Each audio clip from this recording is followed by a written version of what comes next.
The issues of antibiotics and antibiotic-resistant bacteria have gotten a lot of attention lately. The concern is that bacteria, having been exposed to antibiotics for so long, have developed a resistance to the antibiotics, creating superbugs.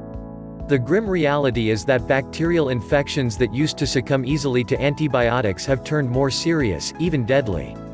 Interestingly, though, herbs with antibiotic properties seem to elude the bacterial learning process and thus do not appear to produce resistant bacteria. Antibiotic herbs can be used around the home for minor infections and as antiseptics to prevent infection. Here are some of the more useful antibiotic herbs. 1. Garlic. This smelly but effective herb is an antibiotic powerhouse. It's also widely available and inexpensive. You can even grow it yourself. How do you use it? Garlic works best when used internally.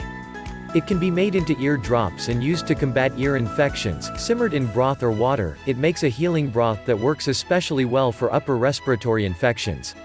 Garlic can be minced and added to all sorts of foods, from pasta to salad. Many natural health practitioners believe that garlic is most effective when used raw, as juice, minced, or crushed. 2. Echinacea. You've probably heard of this herb. It's all over the place during cold and flu season, and for good reason.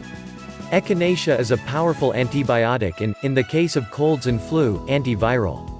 It also works as an antiseptic on wounds and to treat sore throats. How do you use it? Tea made from echinacea's roots and aerial parts is not particularly tasty, but it can be drunk. Such a tea can also be used as a wash for superficial cuts and scrapes. Echinacea tincture, diluted in warm water, makes a very good sore throat remedy. 3. Golden seal. The golden yellow color of golden seal's roots give it its name, and these roots are the parts that are used medicinally.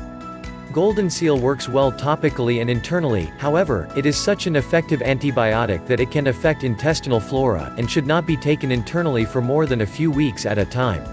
How do you use it? Infused in boiling water and then cooled, golden seal has a reputation as a very effective eye wash for infections in and around the eye. Such an infusion also makes a very good wash for cuts and scrapes, and can even be used on surgical wounds, particularly on pets. 4. Ginger. Did you know that ginger can work as an antibiotic? It is reputed to be effective against E. coli and salmonella, both of which are food-borne bacteria that can cause significant illness in people. It has even been shown to treat and cure ulcers. How do you use it? Ginger can be made into a tea using the fresh root or the dried and ground root. The fresh root is inexpensive, and a decoction can easily be made by gently simmering ginger slices in water and drinking the result, sweetened with raw honey. You can also eat candied ginger to help treat ulcers and fight infection.